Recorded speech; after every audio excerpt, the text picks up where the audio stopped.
We had a little bit of a tough year last year in terms of like the market shrinking on us, and we had to make a lot of changes. So when sort of Pete came on board as the operations manager, we were just setting up things nicely with PT and starting to change a few things within the business. And then we just had a bit of a war with the market and just shrunk back a lot, and we weren't doing the marketing that we needed to do at the time. Do I just start with just introducing yourself? So type of business, where you're located, size of team and roles. Yeah, so we're a painting business based in Nelson, New Zealand. We've got a team of 9, including me and Pete, and we've got 7 guys on the tools and a couple of part-time admin people as well. Awesome. And what are your 2 roles? Yeah, so my role's the managing director or general manager, and Pete's the ops manager. Let's go back. You've been in the program for quite some time, yeah? About 2.5 years. 2.5 years. Yeah. So a while back, but what was life like before you joined $1 Million Tradie, Steve? Yeah, so for me it was pretty crazy. I was doing everything. I was on the tools quite a bit as well, quoting, invoicing, running around, organising the jobs, doing all the ops, meeting the clients. So just chaotic, like what's next, what's most urgent. Yeah, one after the other. What was the money situation like before? I had no idea. Like I didn't do deposits or anything. It was just like got to get that job, got to get that job done, to get the money in, to get the next one funded, to next, and then I can't have anything go wrong on the way. Sounds like chaos. Yeah. And how was time and stress? I would just get to like a weekend, like a Saturday, and my brain would be just swamped. Yeah. And all I'd want to do is just sit at home and maybe just put the washing on the line. Yeah. Do the dishes, not speak to anybody, just kind of like a zombie. Like I just couldn't handle anything, and I just need that whole day to recover. And I'd start to come right Sunday, and then Monday would be the chaos again, and me thinking a million things and try not to forget something. The weekend zombie, Steve, eh? Yeah. Oh man, how does all that transcend into family life and hobbies and all of that? How was that? Yeah, I suppose just all my hobbies kind of dropped off because I'd be like, oh, I don't even feel like doing that today. Or I don't really want to go mountain biking or kite surfing or anything like that. And I suppose I just maybe sometimes even just throw myself into working on the house only. So I'd be working, then working on the house, doing projects. Yeah. Yeah, okay, fair enough. And so when you decided to change, like what made you decide to shift things when you did? Yeah, I suppose I was following Profitable Tradie for a while, and then I just had the opportunity to join, and I was like, right, this is what I want to do. It's got to be better than this. Like, I just can't carry on like this. And I was thinking like, oh, maybe I'll just sell the business in 2 years or something, and get out and do whatever, go work for someone. There was just like I couldn't see sort of any light at the end that was ever going to change. Yeah. Yeah. Yeah.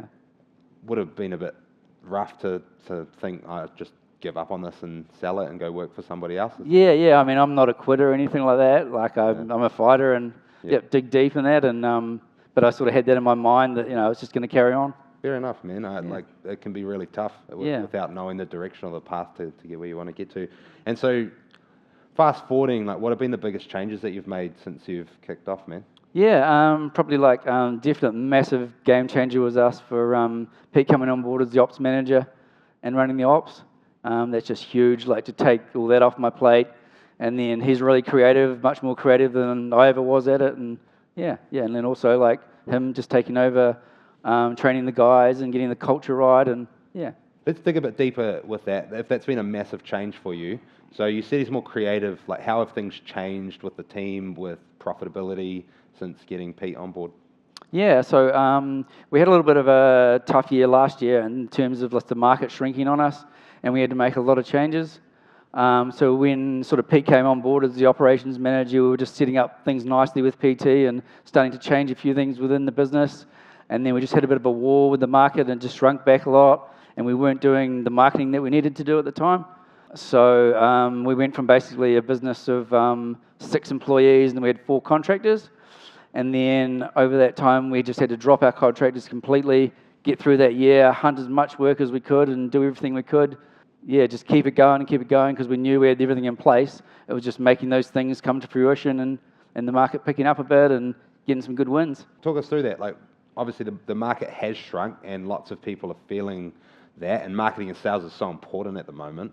What have you guys done to make sure that you're as competitive as possible in getting the right types of leads in and then converting them into jobs to make sure you could maintain that level and then grow back to where you've grown to now? Yeah, I suppose at the beginning of that big downturn and we had to make all those changes, I wrote on my whiteboard, I just wrote $1.5 million turnover, 125,000 per month. So just to achieve that, and they were just sitting there in red. So now from there, I set up like a target. Like every month, I knew that the business is not going to turn over and produce 125,000 unless I went out and won $125,000 worth of work. So my mindset was like, got to aim for that goal. And first of all, it was nowhere near hitting it. And then finally, sort of last year, about October, November, we just started getting those sales in to beat that. And then the work flowed through nicely after that. A lot of power in a target sitting there staring at you every day, eh? Yeah, every day I'd look at it on the board and I'd just be like, yep. So what did you do to generate the leads and to go hunt the work? You've said there's obviously a lot of activity from yourself to generate the work because you're looking at that target going, I need to get that. What have you done? What have you changed in the way that you sell or the marketing activity? What's worked for you? Yeah, so we always had Google Ads running. So we just sort of developed that a little bit more. And I suppose we've done quite a few different things in terms of marketing. We do lumpy mail, so we send out lumpy mail every 6 to 8 weeks, and we'll pick 20 businesses and different entities and things to lumpy mail to, and then following that up. And that's been really good as a slow burner in the background, just building. And then it's like fishing for a marlin, and you might put 20 out, talk to, if they're builders, say talk to 10 builders, you finally get appointments, some of them don't want to talk to you. And then you finally might get 5 that are going to send you some plans, and then out of that, you're prompting them again, and then 3 of them will send you something. Then all of a sudden, there's this guy just feeding your work. What about the sales side of things?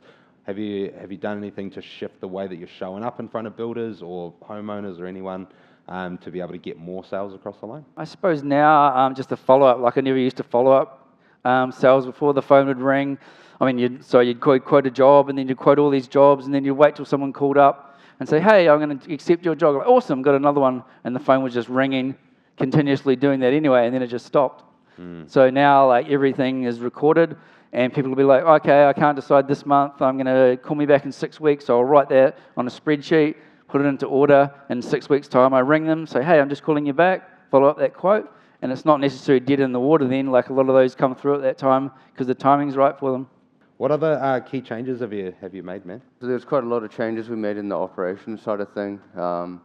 Building what Steve said earlier about we had that downturn at the start of last year. We also had all of the wrong staff with the wrong mindset. So it's sort of like putting a whole bunch of main hunting dogs together and hoping they'd work together. Just didn't work. So by August, we were actually down to me, Steve, and 1 staff member. Oh, wow. Yeah, so we got down to 3 of us. So that was a real busy time. Yeah. I took a bit of that head on, and I jumped back on the tools and just focused on not dropping what we were quoting so that we still had that workflow for when the right people came along, and then proactively rather than reactively looking for staff members. Up until that point, we just see someone, we're like, oh, we've got too much work, we'll hire him. And it just never worked.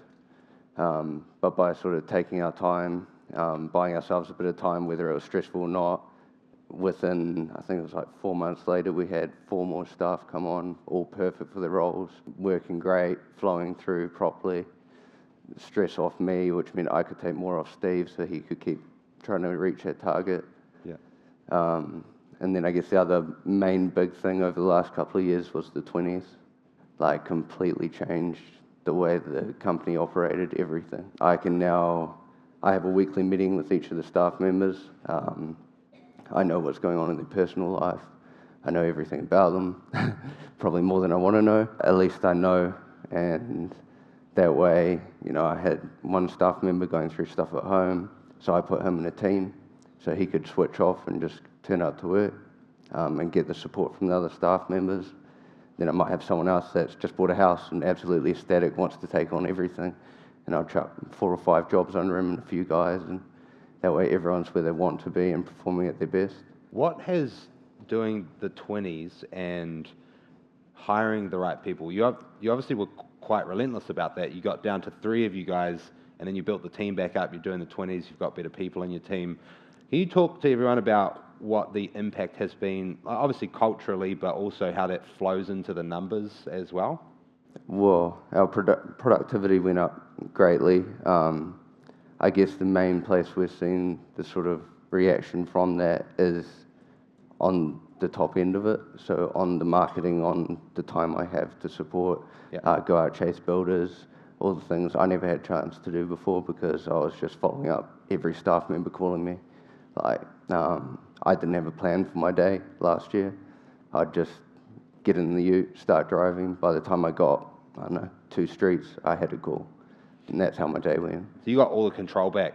Yeah. For before, when you had not a great team, it was just super reactive firefighting all the time.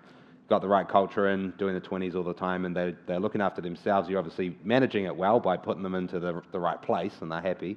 But now you've got control back and capacity back mentally to be able to do what you want to do. That's a great shift, man. Let's talk about the results of the changes. So you've done a lot of cool stuff.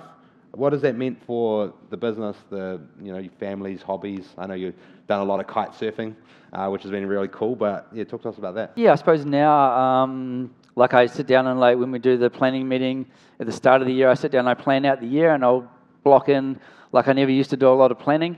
I'd just be so reactive, but that was like how I worked. Like, oh, don't worry, I'll just wing it and react with whatever's happening and change it then.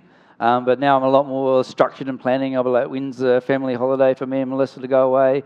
When do I go catch up with my kids and things like that? Yeah, and then just time like that is fantastic. I suppose for me and Pete, like we go to the gym together and train with a personal trainer, and this guy hammers us and pushes us hard, and we have a laugh, and it's great. But we do that during work time. So on Monday morning, which is usually the most chaotic day, we're there at 7 o'clock in the gym with him. And then just rolling out after that once the day started, and on a Thursday as well. Yeah. Nice. So that's great for me and Pete to train, and yeah. Good. What about you, Pete? What's the results meant for you? I guess it's just being able to chill. Like, even when I was finishing work, even though at the time I didn't have that much invested in the company, I saw how busy Steve was, hectic he was, and I was like, I need to take that load. But I didn't know how to cope with it. So I was working sort of 7:30 in the morning, getting calls to 7 o'clock at night of clients saying something went wrong, staff going, I didn't like this. And then I just never seemed to switch off.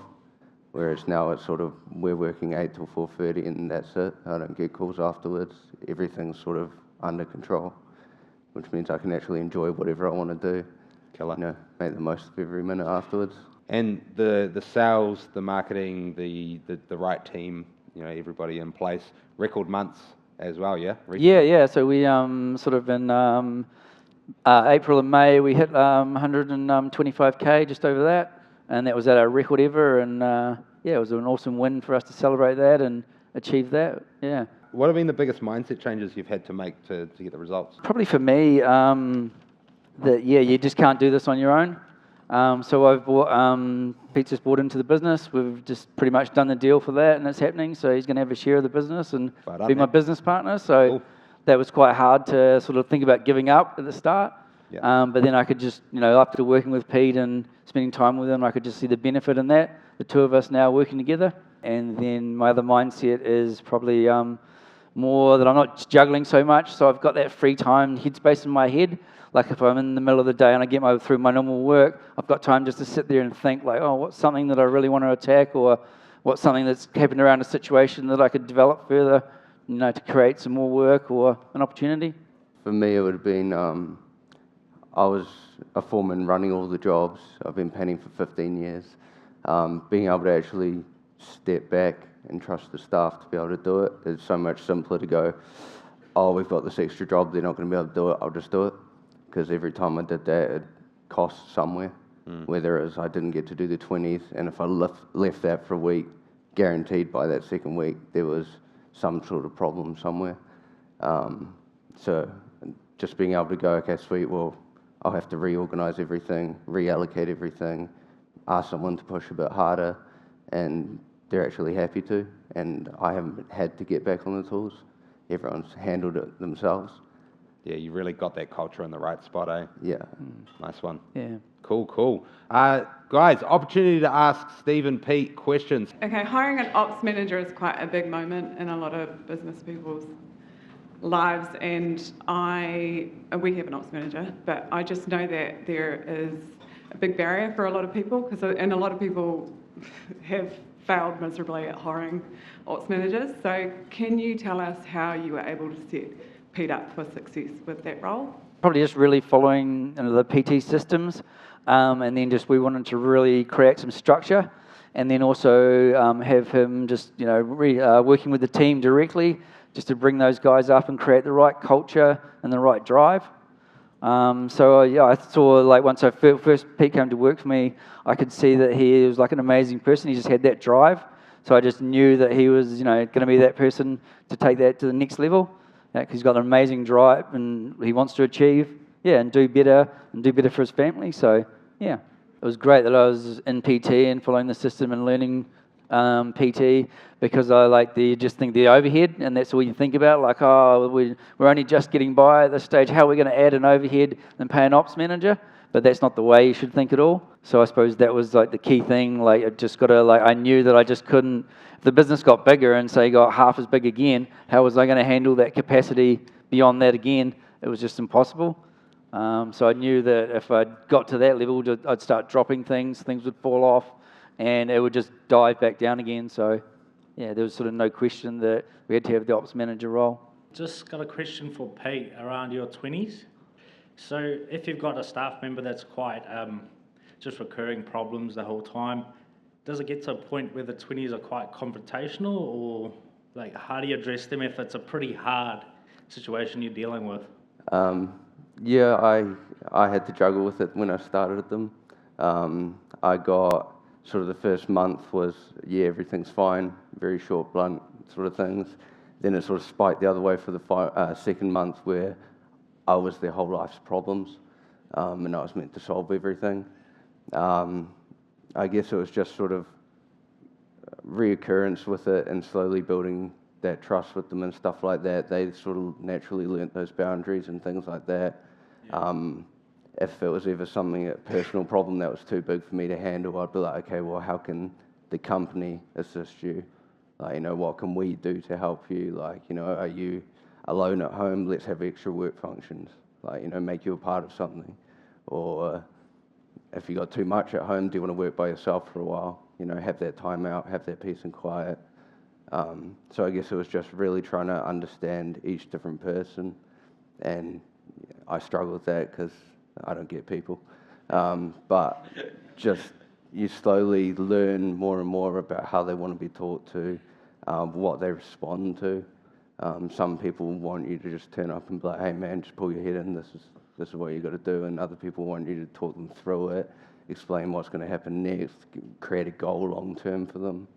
I suppose also then Pete would do the 20s, and then me and him would come back and talk about the 20s, and then would action everything off that we knew was important for those people, and they'll see that we're working to change those things around or make those changes that they want, rather than just carrying on. And It's a great question, man. I think one thing to add, there's actually a lot of power in just allowing those people to just empty their bucket, having a place for them to do that. And consistency is actually really important to do that. Doing them weekly all the time means that there's not often just a lot that needs to come out. I think that's quite important too. But great question, man. Hey, awesome work, guys. That was a cool journey to listen to. Let's give another stand-up round of applause for our Steve and Pete team, eh?